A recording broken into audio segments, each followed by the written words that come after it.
Major support for Carolina Business Review provided by Colonial Life, providing benefits to employees to help them protect their family, their finances, and their futures. High Point University, the premier life skills university, focused on preparing students for the world as it is going to be. And Sonoco, a global manufacturer of consumer and industrial packaging products and provider of packaging services with more than 300 operations in 35 countries. We are almost literally on the eve of the beginning of the summer in the Carolinas, and questions persist, like talent, like is hospitality bouncing back? What about those jobs? And what about the summer itself, and what is it all going to tell us about what is going on in the Carolinas? We're here to help you unpack that.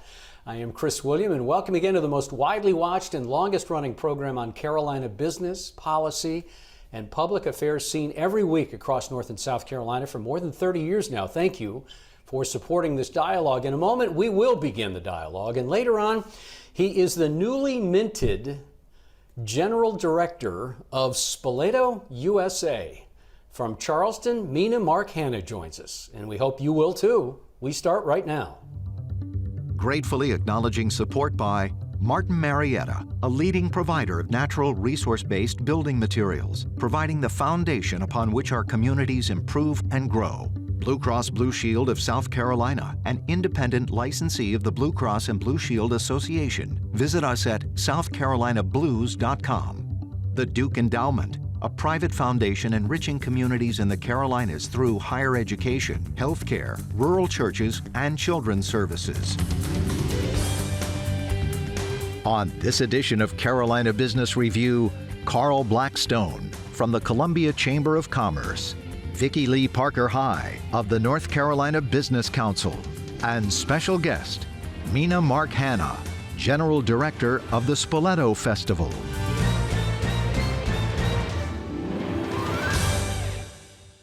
Well, it is fair to say almost happy summer. We are this close on the eve of the beginning of the summer season in the Carolinas. So many things happen. We are glad to have our panelists returning. Vicki Lee and Carl, welcome again. Good to see you both. Carl, I'm going to start with you, whether that's fair or not. And since we are on the eve of the beginning of Memorial Day, et cetera, and then the summer kind of rolls downhill from there, the new hospitality model that we have in place, it was eviscerated in 2020. It's come back, but not completely. But what does a new model look like? Will it ever be the same, and does it matter? I don't think it will ever be the same. Now, does it matter? Yes. I mean, because hospitality in itself, you've got to make people feel like they're the most important.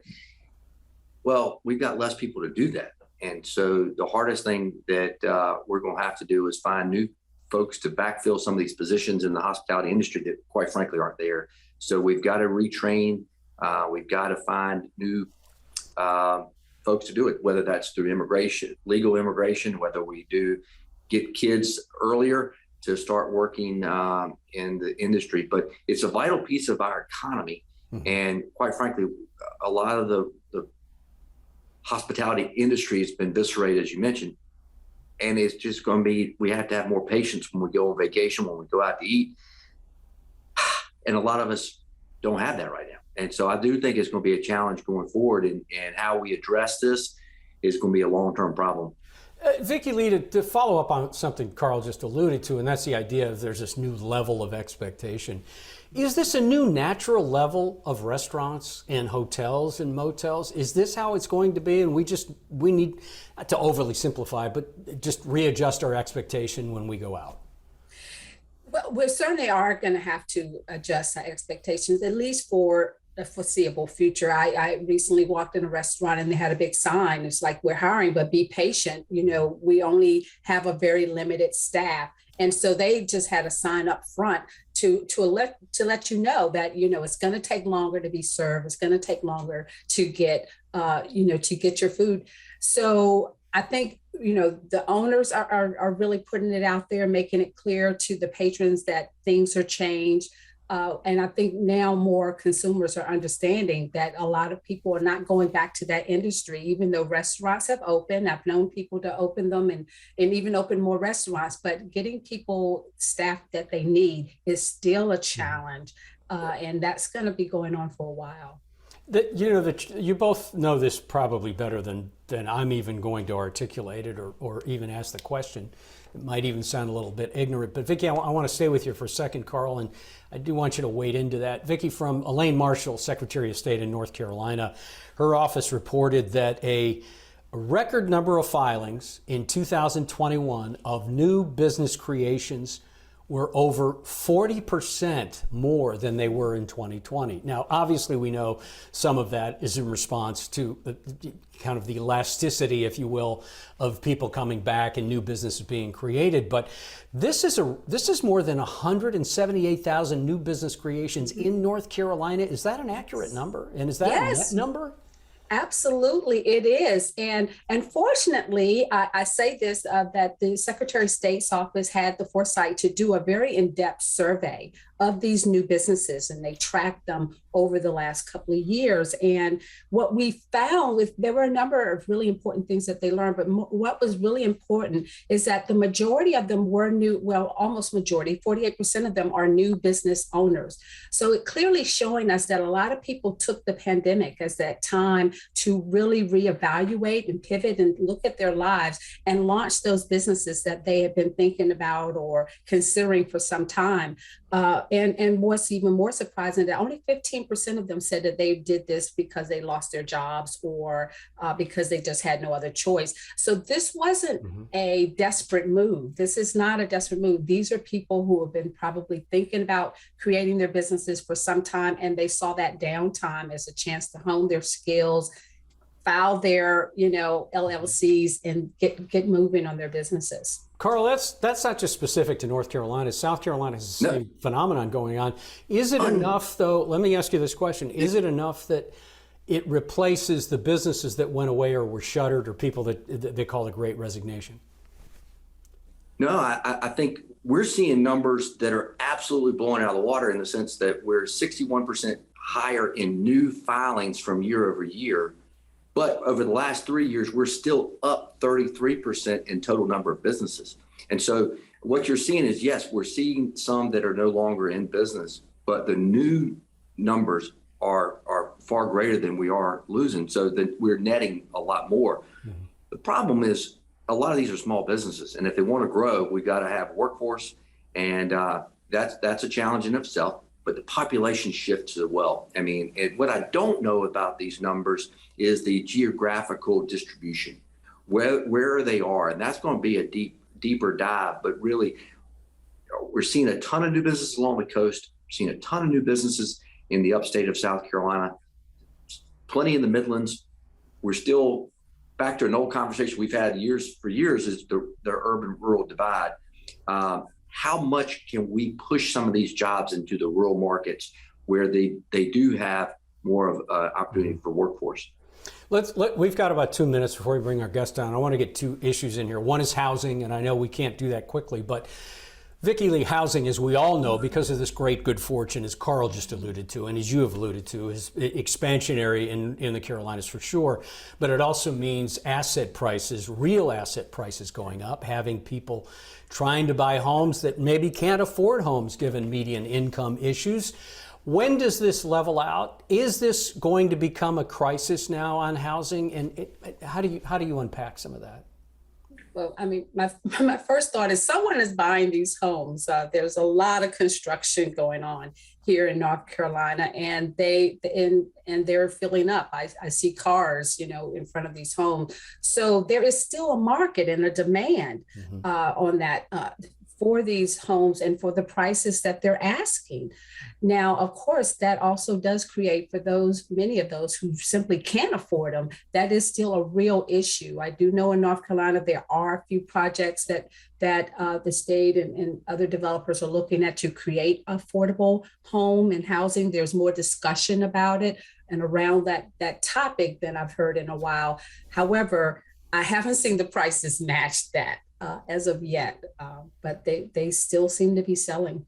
Carl, again, Palmetto State. We're having this discussion about attainable housing now as well. What is attainable? Affordable or attainable? Attainable and affordable, right? There's two different conversations, and both we're far behind.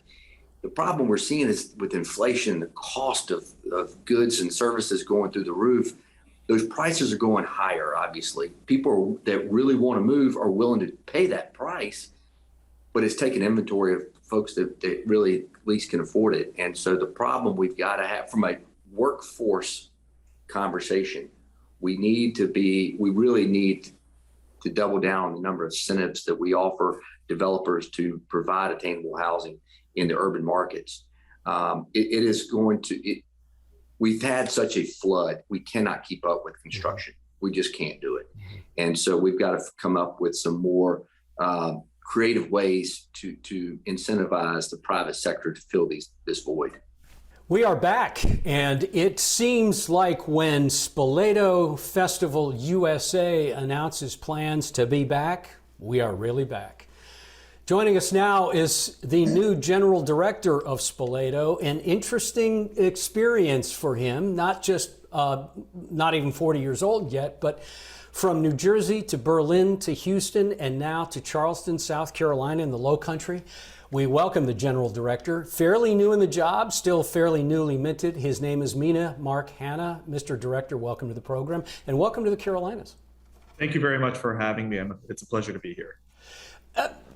Mena, let's talk about when you first learned that you would have the job for this iconic festival and your enthusiasm and the great excitement in October and now 6 months or so into it and really on the eve of the opening of the festival, which is very exciting.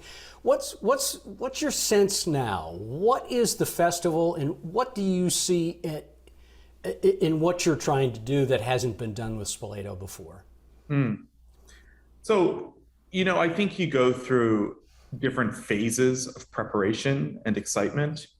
And the first phase obviously is like planning and thinking what the possibilities could be for Spoleto when I first signed on.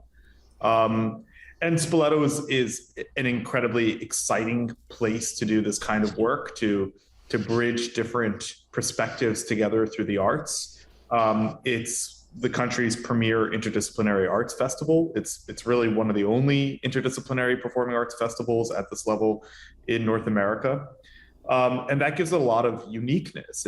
There's a lot to leverage there. So I was thinking about all the cool things that I could do back when I signed on in October. And of course, there's still a lot of cool things to be done.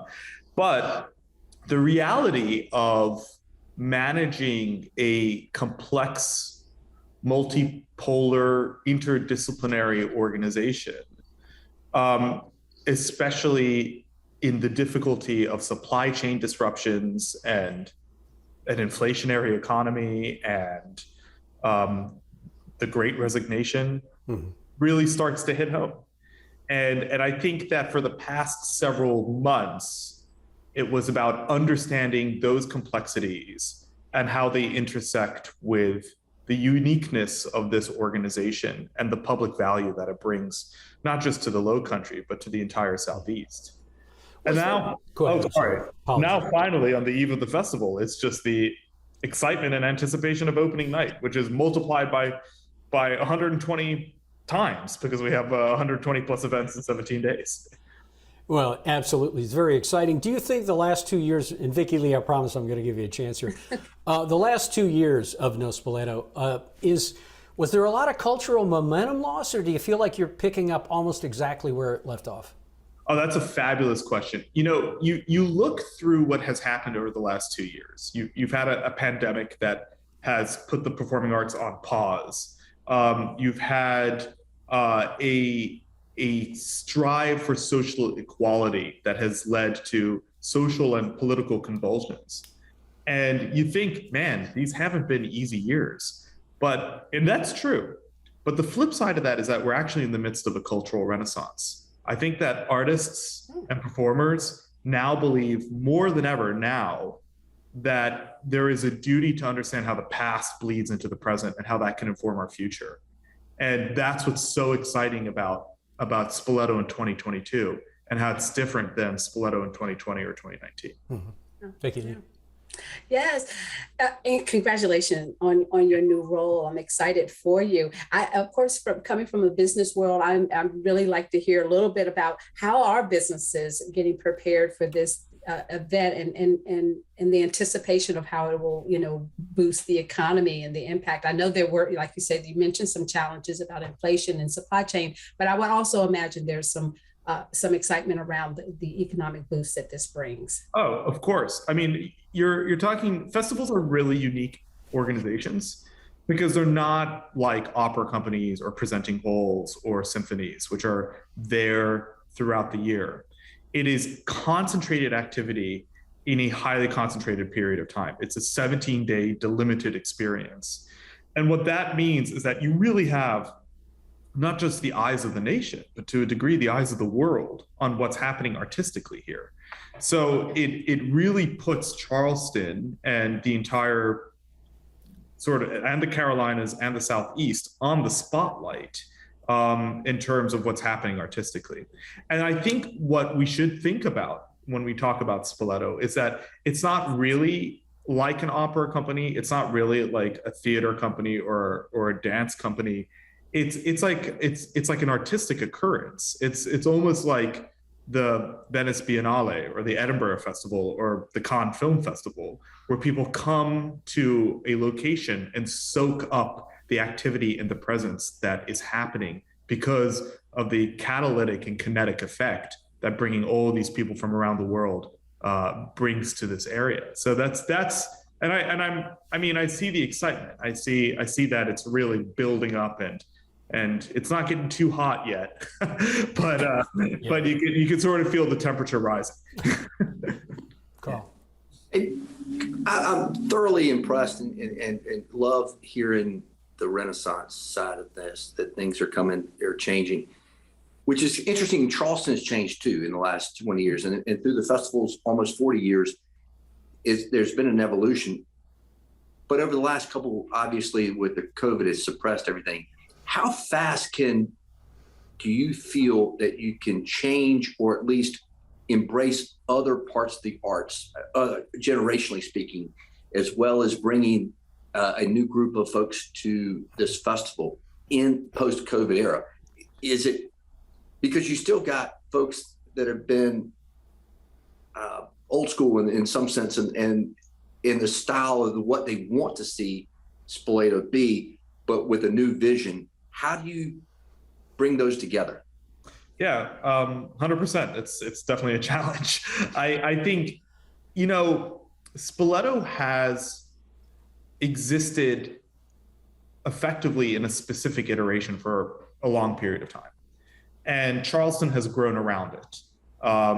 Charleston has also grown through the pandemic. I think that's a detail that people miss, that there are a lot of people who have moved to Charleston because remote working is much more of a possibility now, and it's a nice place to live with lots of good food and beaches nearby and culture. So people from San Francisco, New York, Chicago are moving to Charleston, so on and so forth. So Spoleto has to grow with Charleston, and it also has to grow to a degree where it can anticipate future growth. And when I talk about growth in the world of nonprofit cultural entities, people sometimes get nervous because I think the vernacular that's normally used is stewardship and not growth. But I think what the festival needs to do is grow. I think that we need to actually set significant and ambitious growth goals to satisfy the artistic and cultural quench of the population of this city, and to engender and create a cultural ecosystem for the entire Southeast, of which the festival can be a cornerstone institution.